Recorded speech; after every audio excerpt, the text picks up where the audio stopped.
योग्य जागा जिल्हाधिकारी वर्धा यांनी उपलब्ध करून द्यावी असा निर्णय घेण्यात आला आहे। तसेच वर्धा जिल्ह्यातील आर्वी आष्टी व आजूबाजूच्या तालुक्यामधील अपुऱ्या आरोग्य सुविधा पाहता असा निर्णय घेण्यात आला आहे की तळेगाव तालुका आष्टी येथे नव्याने मान्यता देण्यात आलेल्या 300 खाटांच्या सामान्य रुग्णालयाच्या उभारणीस गती देण्यात येईल व तेथे सुद्धा राष्ट्रीय आयुर्विज्ञान आयोगाच्या मानकाची पूर्तता झाल्यानंतर जागतिक बँकेच्या अधीनस्थ इंटरनॅशनल फायनान्स कॉर्पोरेशन सोबत महाराष्ट्र शासनाच्या झालेल्या सामंजस्य करारानुसार पीपीपी तत्वावर वैद्यकीय महाविद्यालय उभारण्याबाबत शासन प्राधान्याने विचार करेल।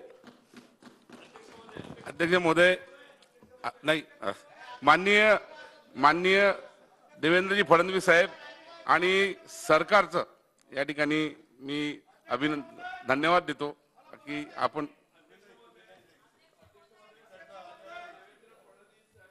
मी अभिनंदन करतो की त्यांनी तुमच्या मतदारसंघासाठी हे हॉस्पिटल दिलं।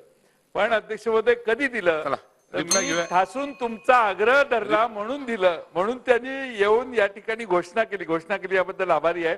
210 दिवस तिथं उपोषण लोक करतायत आणि त्यामुळे खरंच मागणी होती आणि तुम्ही तिथले आमदार आहात, त्यामुळे तुम्हाला मी मगाचपासून सांगत होतो जोरात बोला म्हणजे येऊन इथं आजच ऑर्डर झाली पाहिजे। आणि देवेंद्र फडणवीस हे मोकळ्या दिलाचे आहेत, खुले आहेत, त्यामुळे त्यांना जे योग्य वाटलं त्यांनी हे पूर्वीच करायला पाहिजे होतं। तुम्हाला इतका वेळ ताणायला नको पाहिजे होतं, पण त्यांनी मंजुरी चांगल्या कामाला दिली याबद्दल त्यांचं अभिनंदन। चला रिप्लाय घेऊया। अध्यक्ष महोदय, नियम 292 च्या अंतर्गत अंतिम आठवडा प्रस्तावावर सन्माननीय श्री नाना पटोलेजी,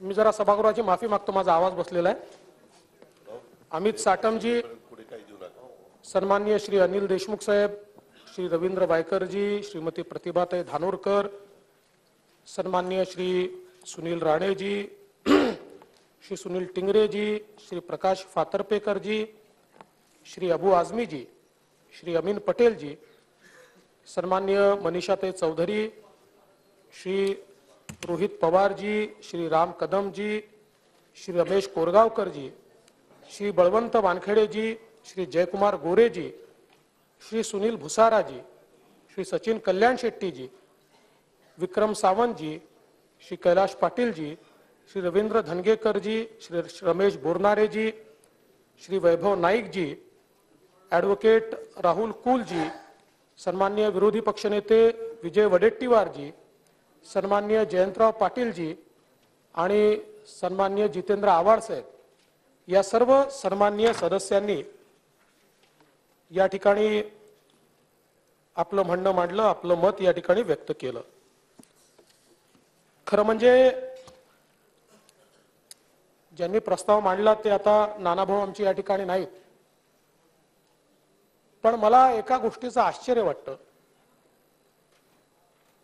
विरोधी पक्षाने या संपूर्ण अधिवेशनामध्ये विदर्भाच्या चर्चेचा एकही प्रस्ताव दिला नाही। खरं म्हणजे माझी अपेक्षा होती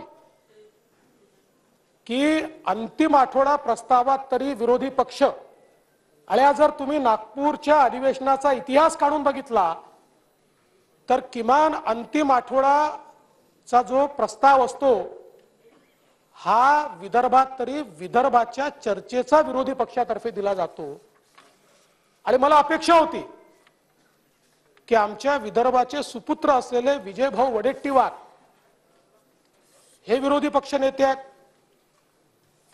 ज्यांनी चर्चा मांडली ते नानाभाऊ आमचे पटोले विदर्भवादी आहेत, किमान तुम्ही असताना तरी विदर्भाचा प्रस्ताव या ठिकाणी येईल अशी अपेक्षा विजयभाऊ होती। मला त्याच्यापेक्षा आश्चर्य वाटतं आता आमचे शिवसेनेचे आहेत प्रभूसाहेब, तुम्ही तरी, कारण परवा म्हणजे जरी उद्धवजी सभागृहात बोलत नसले तरी बाहेर मीडियाला बोलले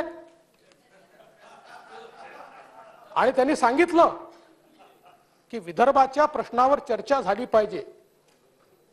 पण किती आश्चर्य आहे, तुम्ही देखील त्या संदर्भात चकार शब्द या ठिकाणी काढला नाही,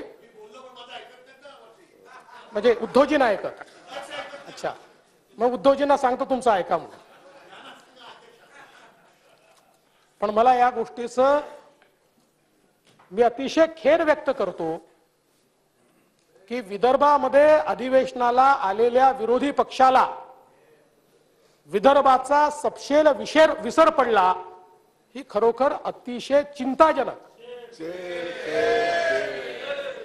अशा प्रकारची बाब आहे. आता खरं म्हणजे अंतिम आठवडा प्रस्ताव हा विरोधी पक्ष नेत्यांनी मांडायचा असतो, तो त्यांचा एक प्रकारे अधिकार आहे. पण अध्यक्षांनी त्यांच्या अधिकारावर अतिक्रमण केलं. आता अध्यक्षांचं आम्हाला ऐकावं लागतं. आमचे बावनकुळे साहेब आमचे अध्यक्ष ते सांगतात, मला ऐकावं लागतं. तसं माननीय नाना भाऊंनी खरं म्हणजे अंतिम आठवडा प्रस्ताव हा विरोधी पक्ष नेत्याची प्रॉपर्टी आहे, त्यामुळे त्यांना तो मांडू द्यायला पाहिजे होता. पण मला असं वाटतं की जसं पक्षामध्ये देखील तुमच्यावर अन्याय होतोय विजय भाऊ,